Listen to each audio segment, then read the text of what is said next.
సార్వత్రిక ఎన్నికలకు నోటిఫికేషన్ జారీ అయింది. 4వ విడత పోలింగ్ కోసం నోటిఫికేషన్ విడుదల చేశారు. నేటి నుంచి నామినేషన్ల ప్రక్రియ ప్రారంభమవుతుంది. 4వ విడతలో ఏపీ, తెలంగాణలో ఎన్నికలు జరుగుతాయి. ఈ నెల 25 వరకు నామినేషన్ల స్వీకరణ ప్రక్రియ కొనసాగుతుంది.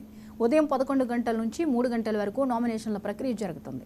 ఈ నెల 26న నామినేషన్ల పరిశీలన చేపడతారు. ఈ నెల 29 వరకు నామినేషన్ల ఉపసంహరణకు గడువు కేటాయించారు.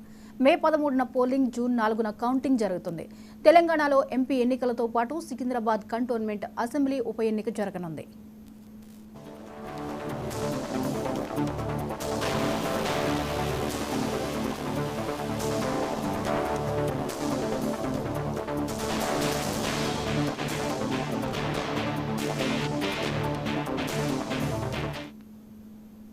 సార్వత్రిక ఎన్నికల నోటిఫికేషన్ గురువారం జారీ అయింది. 4వ విడత పోలింగ్ కోసం నోటిఫికేషన్ విడుదల చేశారు.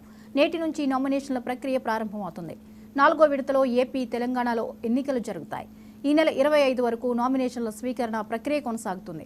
ఉదయం 11 గంటల నుంచి 3 గంటల వరకు నామినేషన్ల ప్రక్రియ జరుగుతుంది.